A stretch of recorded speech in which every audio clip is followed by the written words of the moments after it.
We're in Savannah, Georgia. We are having our Georgia State Council meeting here in Savannah this week. I want to thank you all for that you do in your locals, all that you do in your districts, all that you do for our members, because those are the most important people in our union, and that's our members of our union. We represent the machinists, the 5,300 machinists in the state of Georgia, dues-paying members in the state of Georgia. That's who the delegates are going to get pulled from. The purpose of the State Council is to fight for a political voice in the state of Georgia for the machinists in Georgia. I don't care how you voted. If you voted for President Trump, that's fine. But I know one thing. When you voted for President Trump, you didn't vote for him because you thought he was going to defund the NLRB to make it impossible for unions to hold elections and unions to get their grievances adjudicated because the employers bargained in bad faith. I know our members did not vote for President Trump for that. I know our members didn't vote for President Trump. They thought he was going to shut the government down and impact not only our members that work for the federal government, but many of our members that rely on all the different agencies that have been closed out there, and not only rely on them for their livelihoods, but rely on them for our work livelihoods. I know they didn't vote for that. And let's talk about this shutdown. This shutdown should not be happening right now. Anyone who thought that Trump would not attack federal workers was wrong. He has currently launched a full-scale assault on federal workers. He wants to fire 1 million federal workers this year. It's happening to federal workers today, and it'll be private sector tomorrow. This administration has now illegally fired or bullied into resignation we're over now 300,000 federal workers. Almost 1/3 of the federal workforce are veterans.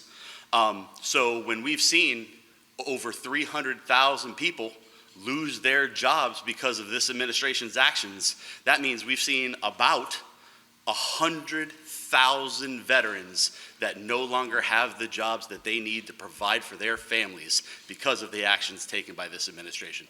Think about that. Think about the biggest football stadium that you can imagine, the big house, Michigan, Ohio State, packed.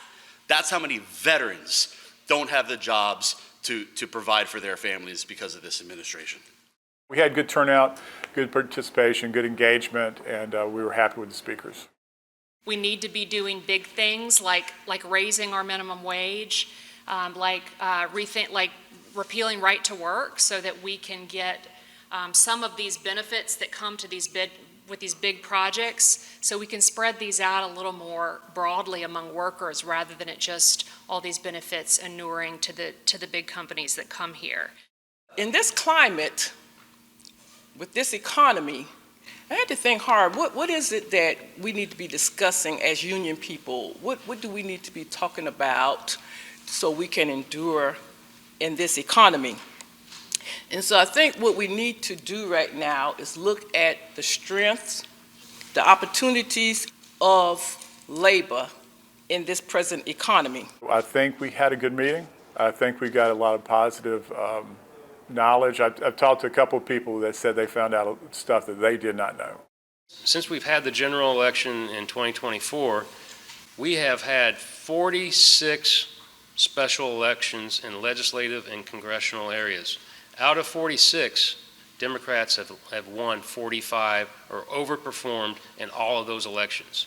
Our message is getting out there to the voters. We have to get the voters out there to vote and take care of 2026 midterms.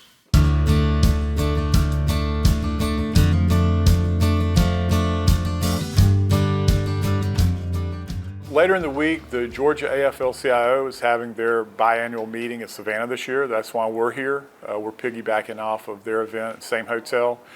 And we were able to hear from International President Bryant. Are we going to go out and talk to our members, have those difficult conversations with our members? I know we are in the IAM. We're going to start having those difficult conversations to convince them that our democracy is on the brink of extinction. Is on the brink of extinction. Unless we want to see that, we have got to correct what's happening in this country. And you can count on the IAM being an active player in here, both fiduciarily and with people. We are going to keep Georgia blue in the Senate because this is absolutely critical. We're trade unionists, and we're here for labor. We're here fighting to protect our rights. and nobody's coming to help us. Nobody's going to save labor but labor, and we're here fighting the fight. Thank you for your dedication as working men and women, and your dedication shows because you're here.